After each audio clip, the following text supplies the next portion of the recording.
Welcome to the Jasmine and Jay Show. I'm Jasmine, y'all. 24 years young, a blend of Black and Hispanic vibes, rocking it as a primary school teacher in NYC. Married to the one and only Thomas, who's slaying it in finance at 26. And yo, make some noise for Jay. Hey, I'm Jay. 24, proud of my African descent, saving lives as a registered nurse in the city that never sleeps. My partner in crime, Bobby, 27, bringing the heat in the finance world. We're about to drop all the gems on love, relationships, finance, and everything else you could dream of. Get ready for those weekly vibes that'll have you coming back for more. So, whether you're chilling or on the go, we look forward to you tuning in every week for all things love, relationship, finance, and everything in between. Happy Wednesday, everyone! We've made it to the last day of April. Can you believe how fast this month has flown by? We hope you've all had a fantastic week so far. Welcome to Season 2, Episode 9 of the Jasmine and Jay Show. To our incredible Jasmine and Jay community, thank you for tuning in like clockwork. We love you all. To our newcomers, welcome aboard. Please feel free to go back and listen to Season 1 to catch some real gems for your relationships. It's a journey you'll definitely cherish. This season, we're continuing to explore our theme around navigating financial stress in modern marriages. However, in this episode, we'll be diving into avoiding money conflicts in marriage, an important facet of relationship harmony. Let's kick it off with some small talk. So, Jasmine, with May just around the corner, do you and Thomas have any plans for the new month? Absolutely, Jay. We're excited to embrace the spring vibe by planning a few outdoor adventures, hiking, and maybe a weekend trip to a nearby lake. It's about soaking up the new season's energy. How about you? As we step into the new month, do you have any financial or personal goals you're looking forward to? Definitely, Jasmine. I'm aiming to refine our budget and explore investment opportunities that align with our long-term goals. On the personal side, I'm committed to boosting my fitness routine, aiming for consistency in both health and wealth. So, Jasmine, what's one of the big things you've learned or reflected on within the past month? Reflecting on this month, I've realized the importance of balancing work and personal life. It's easy to get swept into tasks and plans, but keeping that equilibrium is key to staying fulfilled. So, Jasmine, how do you and Thomas ensure open and honest conversations about finances to maintain financial harmony in your marriage? Great question, Jay. For Thomas and me, creating a space where we both feel safe and heard is key. We schedule regular check-ins where we spend time openly discussing our financial situation, goals, and any lingering concerns we might have. Having that dedicated time sounds essential. How do you keep those conversations productive and constructive? We approach them with empathy, active listening, and zero judgment. It's important for us to validate each other's feelings and perspectives, even if we don't completely agree. This way, discussions become a collaborative effort rather than conflicts, setting the tone for teamwork. Empathy and collaboration, cornerstones of a healthy dialogue. Is there anything specific you do to ensure both voices are equally heard? We take turns leading the conversation, giving each other equal opportunity to highlight our priorities or worries. By rotating roles, it ensures we're both engaged, and that one person isn't dominating the entire discussion. This method helps balance our financial partnership.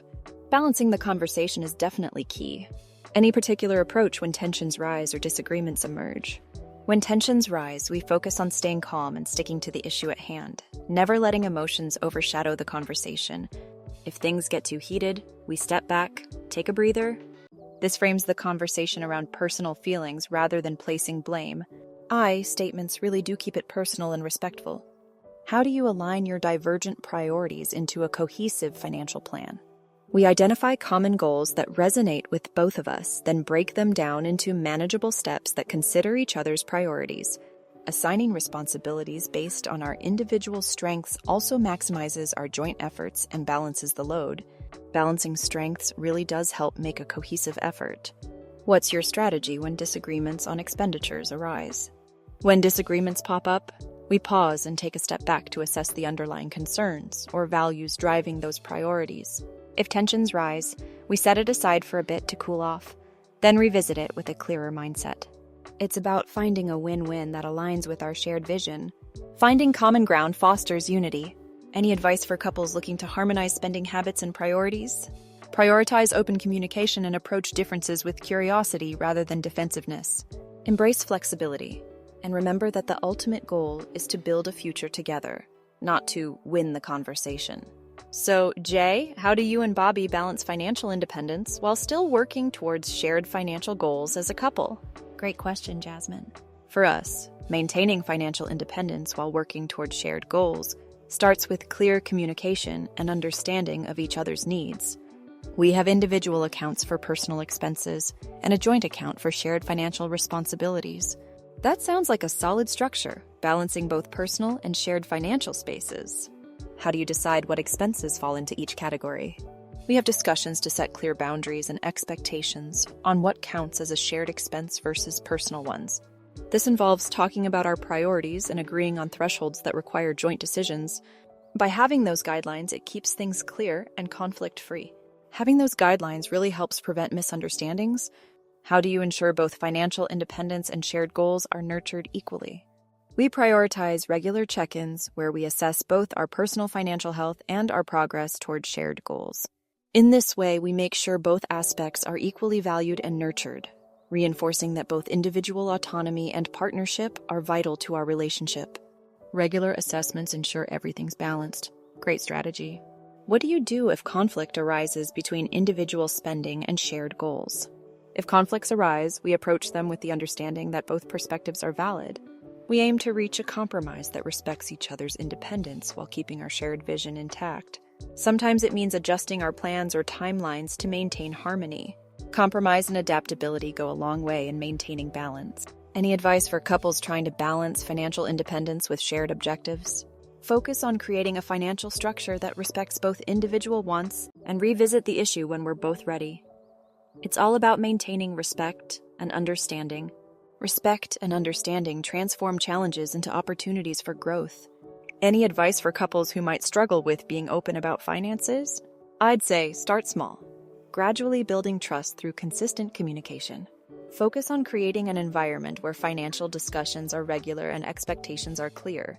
Remember, it's about journeying together and redefining success as a unified team. So, what steps do you and Bobby take to address financial secrets or undisclosed spending to keep trust intact? Great question, Jasmine. Trust is foundational in our financial relationship, so we prioritize transparency first and foremost. We have established a habit of mutual financial check-ins where we go through our accounts and expenditures together. This keeps everything out in the open. That's crucial for maintaining openness. How do you handle it if you discover any undisclosed spending? We approach it with understanding rather than blame. We both have a safe space to voice concerns or frustrations, with the focus on understanding the reasons behind the secrecy. Then we work together to find solutions, whether it's adjusting our budget or discussing any underlying causes. Creating that safe environment is key. Do you have any systems in place to prevent secrets from occurring in the first place? We've set boundaries and expectations over shared expenses and individual thresholds for discretionary spending. By having clear agreements on what requires mutual consent versus personal discretion, it helps prevent misunderstandings and supports our financial relationship. Clear boundaries really do help clarify expectations. Any specific strategies you use when discussing unplanned expenditures? We bring them up during our financial check-ins, prioritizing openness. We frame these discussions around learning and adapting rather than focusing on mistakes. It's about seeing how we can better support and understand each other's financial habits and needs. Learning together strengthens the partnership. Any advice for couples dealing with financial secrets? Foster a habit of regular communication and openness. Approach conversations with empathy and a genuine desire to understand, not accuse. Building trust takes time, so patience and consistency are your best allies. So, Jasmine, how do you and Thomas navigate differences in spending habits and financial priorities without creating conflict? Great question, Jay. Navigating these differences starts with open dialogue and understanding. We approach it as a partnership, recognizing that our backgrounds influence our habits, and that's okay. It's about accepting that diversity in financial perspectives can actually enrich our approach. That's such a healthy outlook, seeing differences as enrichment. How do you ensure these conversations remain constructive and don't escalate into conflict? We focus on empathy and active listening, ensuring each person feels heard and understood. It's helpful to express our needs using DI statements like, "I feel we need to focus more on savings," and joint goals. Communication is key. Ensure both partners feel heard and valued. Flexibility and understanding each other's perspectives can turn potential sources of tension into opportunities for connection. As the episode draws to a close, let's recap today's conversation. In this episode, we explored practical ways to avoid money conflicts in marriage and maintain financial peace in relationships. We talked about the importance of honesty and transparency in financial discussions to keep the communication lines open. We discussed how to handle financial secrets or discrepancies in a way that fosters trust instead of tension within the marriage. We highlighted the need to align spending habits and money mindsets for a more balanced approach in financial management. Finally, we shared insights on setting healthy boundaries for financial independence while maintaining a strong partnership. Thank you all for tuning in today. If you enjoyed the conversation and found it helpful, please like, share, and subscribe, and drop us a comment. We'd love to hear your thoughts. We'll see you all in episode 10, the final episode of season 2. Until then, keep building together.